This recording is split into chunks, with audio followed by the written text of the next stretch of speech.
Quilt Shop and Sewing Center with our Coffee with Amy live today in Kansas City. So I'm not in Warsaw today, at home. I got all kinds of goodies to show you today. This is session number 3 for the Creative Grids ruler. We are looking at the 18-degree Creative Grid rulers. It comes in 2 pieces. It has a round piece. Today we're not going to be doing anything with the round piece, but if you join me next week, I'm going to show you a couple of other things you can do with this ruler, and we'll have a focus on this little guy, and I found we could make some really pretty prairie points with this, so I'm going to show you that next week also. But this week, we're just going to discuss the wedge ruler and some things that you can do with this. And as I mentioned before in the past, outside of the Dresden, and whether it's rounded or pointed, you can use this ruler, but you can also use this ruler as any kind of a wedge. So we're going to talk about some other things that you can do with this ruler. Those of you in the blue box challenge, your challenge was to do the traditional Dresden plate, but maybe that's not really the quilt you want. So we're going to talk about other things that you can do with the ruler also. So I have been playing with my scraps. So the blue box challenge is about giving you a challenge and giving you some tools and resources to utilize things in your own stash. So I don't know about you guys personally as what is a usable piece of fabric to you. Is it a 2.5-inch strip because it can emulate a jelly roll 2.5-inch strip, and you know there's lots of things you can do with that as well as the quilt behind me. Or is it a 1-inch square because you really like Kim Dale and Lori Holt and some of those designers that use those little pieces? So what is a usable scrap to you? So I've come up with some of my own scraps and wanted to talk to you about things you could do with it. So I had some pieces left over from my pumpkin when I showed you all the Lori Holt papers for the pumpkins. I had some leftovers. So one of the things I did is I used it as a tumbler block. So just had my strips, you decide what size tumbler you want, and then go ahead and cut them. Like this one would be really narrow, but if you're more familiar with tumblers, they usually have a wider stance, you know, and they're meant to look like a tumbler, like a glass. So here is your glass, and I just did it from the wide end, and this is a 4-inch strip is what I used to make my little tumblers here, 4 inches. And did it just like the Dresden, turning it and going on. Okay, so with that, there's different ways that you could put it together. You could put it together so you could make a cool little design like that. And then you can kind of see if you put them in the same spot and you married them up like that, you could have these cool little designs going through. Or you could do it like this, where you're lining them up and have a very scrappy quilt. This right here, you could do them in diagonals, or just make them super scrappy, right? But you would generally want to marry them up to like ends, because when you go to piece them together, you can easily marry the seams if you're doing this, the narrow angle with the narrow angle, and sewing them across like that. So if you like the old traditional quilts that have a lot of different fabrics, a lot of different patchworks, wow, what a great way to use some of those pieces in your stash. So think about that and think of this wedge as a cool little tool to be able to do that. So if you were in the Tim Holtz Club, you may have seen, or if you've come to the shop, you may have seen the quilt that's hanging on our front wall. It's called Country Hearts. And it uses wonky strips. So like this quilt is very even with the 2-inch strips. This one is very, very wonky. And I looked at the pattern and I like a little more systematic outside of the way they tell you to do it. And what I found is it didn't matter. It's 18 degrees all the way down. So it didn't matter where I put it on here. I was able to sew them together and make one straight line. So if I needed a 6-inch strip or 2.5-inch strip, this is a 4.5-inch strip, then I could, you know, oversize it a little bit maybe and then trim it down. But I did no trimming on this, you can see that. And I just utilized different places as I turned it, just moved my template back and forth so I could make this wonky little strip. And what a cute quilt that would make. Even if you just did it with 2.5-inch solids like this, and then you put a little wonky strip in there. Nothing has to be perfect, right? And you could use as many scraps as you wanted in that. So how fun would that be to utilize some of your scraps? Okay, so we talked about the tumbler, how to use it for that, how to utilize it for a wonky, I mean, what a great border for your quilt. If you just wanted to have some very nice blocks in your quilt and you wanted to just use all the extra pieces to make a little border around it, that would make a fun little border around a quilt. So easy, fast, and you can utilize your template. All right, so I did a Tilda quilt for the shop. It was called Holly. And with that, I had all these little triangle pieces. And I don't normally save these, but I did the quilt at a retreat. And I don't know why, but I just popped them all in my case. So I went ahead and made a bunch of these, and you can see this is not straight at all. All I did was sew them together to make some half square triangles. I didn't square them up. So I do need to square them up, and I'm gonna show this to y'all only because not all of you will need this piece of the tutorial, but we have a lot of new quilters out there, and they think that if you're making a 2.5-inch block, then you need to have a 2.5-inch square in order to square this. And you don't. You can use your regular ruler to do that. So this is the Creative Grids ruler, and it's 12.5. And like the other ruler, when I showed you the grid ruler, they have a similar thing here. So you see the white dots, it tells you from 1 to 12.5. And so if I'm measuring from here to here, I know this is 9 inches, okay?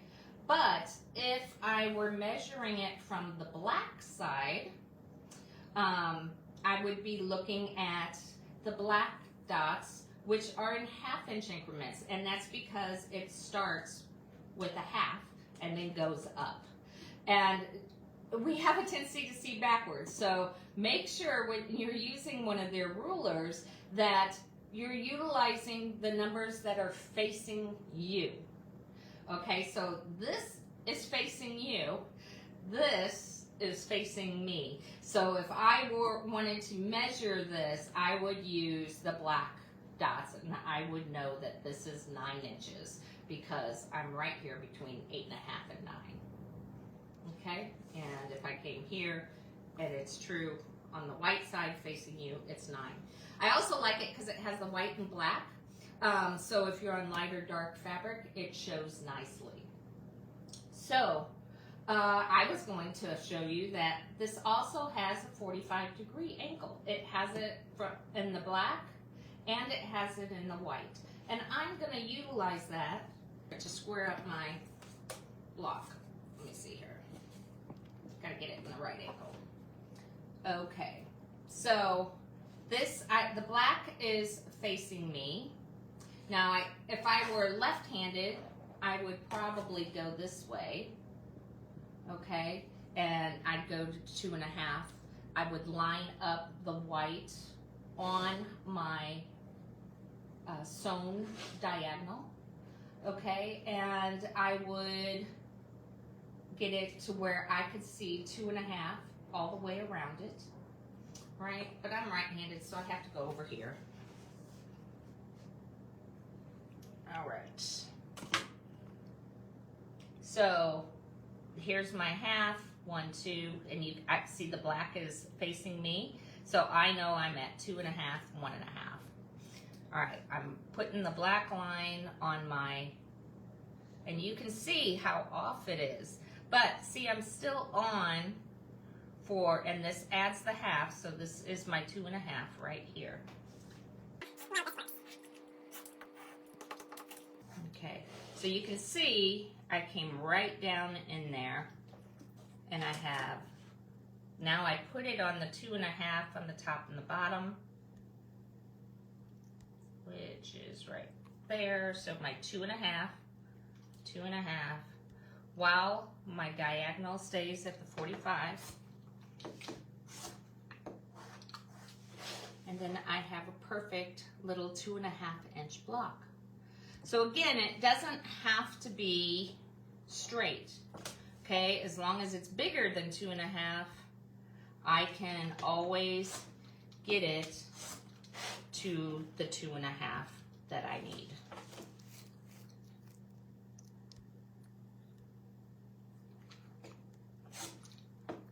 Making sure the 45 is right there. All right. So here's my little guys.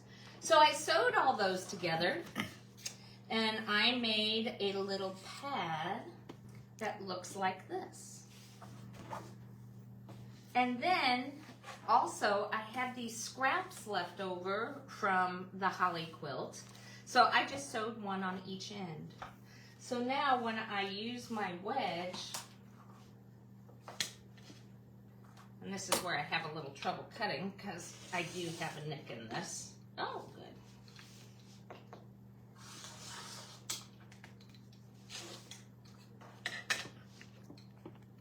Okay, once you do that first cut,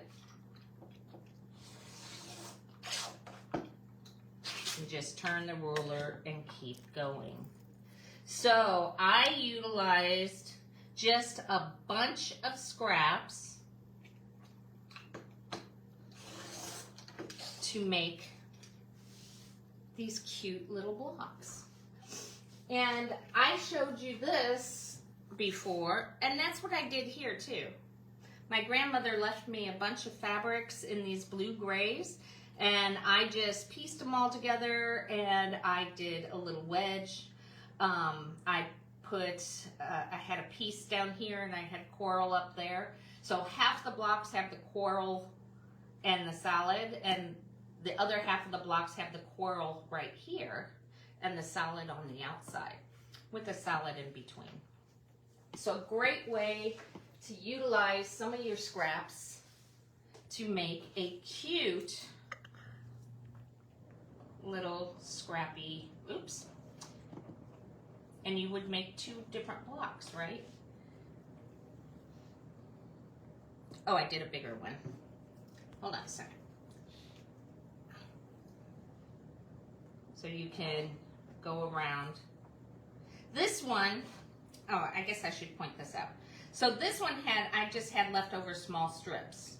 So this one, I made them equal. And I did that so I could, look at that, I could turn my ruler and have the same amount, so I could utilize more of it as I'm going around. Okay. And if you wanted to pop a solid one in there between them, you could do that. That would give you a cool look. Okay, and if you still wanted to make a Dresden out of this, you still could. But you could also just make a wedge. Okay. So a great way, again, to utilize some of your scraps and put them into something really useful. All right, so many of you know that we got in these cool Aboriginal prints. These are from Australia. They are part of our pre-cut block of the month, but we are selling these in the shop now, and they are online, so you can see them. And we have mixed with them some fabrics called by Jason Yenter, which are Hallison, because they just have a nice blend in them. They come in all different colors, yellows, oranges, reds, purples, and they go with these so well. So I am going to show you what I'm playing with today is a whack and stack for my wedges. So this, you find the fabric that has a repeat. You can see my repeat here. So I just stack them up, but you want to make sure they're, you know, long enough for what you need, but you stack them up. And you can stack up as many of these as you need to make your wedge. And they can be really close. They don't have to be exact, but they are really close. And then when you go to cut, see, here's another one. And you can see it, where it's lining up on the edges. And then take your wedge and cut them, okay? And when you do that, you come up with a whole new design for your, let me see if I have the right ones here. See how it starts to make a design going across? Can you see that, or am I moving outward? Okay, but see how it starts to make a design going across? So I did one with out. This is only 4, but I wanted you to see. So when I sew them together, I start to get this interesting pattern that will be on my plate. Here is one with the Hallison fabric. I got a little selvage in there, but I wanted you to see it still carries that design and makes them very similar going across there.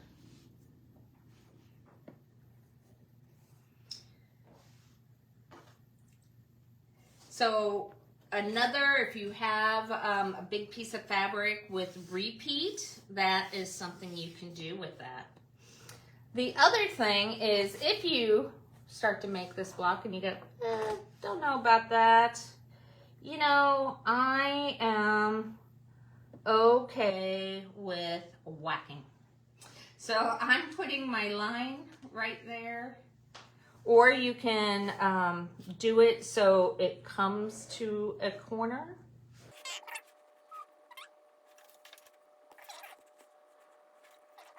But you can just whack it. Why not? Oops.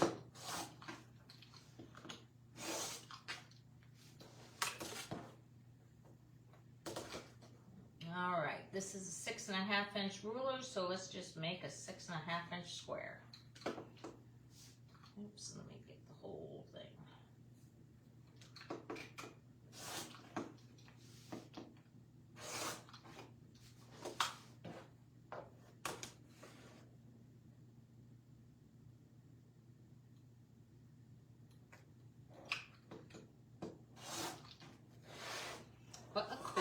one little block.